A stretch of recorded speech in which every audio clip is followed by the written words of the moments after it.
ഇപ്പോൾ ബംഗ്ലാദേശിൽ നിന്നും വരുന്ന വാർത്ത ബംഗ്ലാദേശിനെ സംബന്ധിച്ച്, പ്രത്യേകിച്ച് ഇപ്പോൾ അധികാരത്തിലിരിക്കുന്ന മുഹമ്മദ് യൂനുസ് എന്ന ഇടക്കാല പ്രധാനമന്ത്രിയെ സംബന്ധിച്ച് അത്ര ശുഭകരമായ വാർത്തയല്ല. കാരണം അദ്ദേഹത്തെ അധികാരത്തിൽ ഏറ്റിയവർ ഇപ്പോൾ അദ്ദേഹത്തിനെതിരെ തിരിയുന്നു എന്നുള്ളതാണ് ഏറ്റവും പ്രധാനപ്പെട്ട വാർത്ത.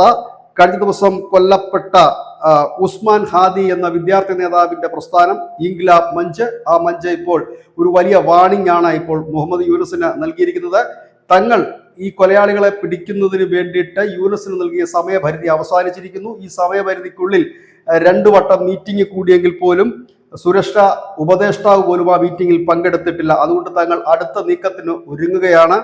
അത് യൂനുസിനെ നീക്കം ചെയ്യാനുള്ള ഒരു പ്രക്ഷോഭമായി ഒരുപക്ഷെ മാറിയേക്കാം. ഒരു അന്തിമ തീരുമാനം തങ്ങൾ എടുത്തിട്ടില്ല എന്നാണ് ഇപ്പോൾ ഇതിന്റെ നേതാവായ അബ്ദുള്ള അൽ ജാബർ അറിയിച്ചിരിക്കുന്നത്. അദ്ദേഹം പറയുന്നത് തങ്ങൾ അതിന്റെ ഒരു അവസാന പ്രോസസ്സിങ്ങിലാണ്. ചിലപ്പോൾ ഒരുപക്ഷെ യൂനുസിനെ നീക്കം ചെയ്യാനുള്ള പ്രക്ഷോഭം തങ്ങൾ ആരംഭിക്കും. ഇതിനിടയിൽ മറ്റൊരു വിദ്യാർത്ഥി നേതാവിന് കഴിഞ്ഞ ദിവസം വെടിയേറ്റിരുന്നു. മൊത്തലീബ് സിക്തർ എന്ന് പറയുന്ന നേതാവ് നാഷണലിസ്റ്റ് സിറ്റിസൺ പാർട്ടിയുടെ വിദ്യാർത്ഥി നേതാവാണ്. അങ്ങനെ നേതാക്കന്മാർ കൊല ചെയ്യപ്പെടുന്ന ഒരു സാഹചര്യം, അരക്ഷിതാവസ്ഥയിൽ ഉള്ളുന്ന ഒരു സാഹചര്യം. അപ്പോഴാണ് യൂനുസിനെ അധികാരത്തിൽ ഏറ്റിയ വിദ്യാർത്ഥി പ്രസ്ഥാനം തന്നെ ഇപ്പോൾ യൂനുസിനെതിരെ തിരിയുന്നത്. ഒരുപക്ഷെ യൂനുസിനെ സംബന്ധിച്ച് ഇനി അടുത്ത നീക്കം നിർണായകമാണ്. അത്തരത്തിലൊരു പ്രക്ഷോഭം വരികയാണെങ്കിൽ നിലവിലത്തെ സാഹചര്യത്തിൽ യൂനുസ് നാട് വിടാനുള്ള സാധ്യതകളായിരിക്കും ഏറിയ പങ്കും. News desk.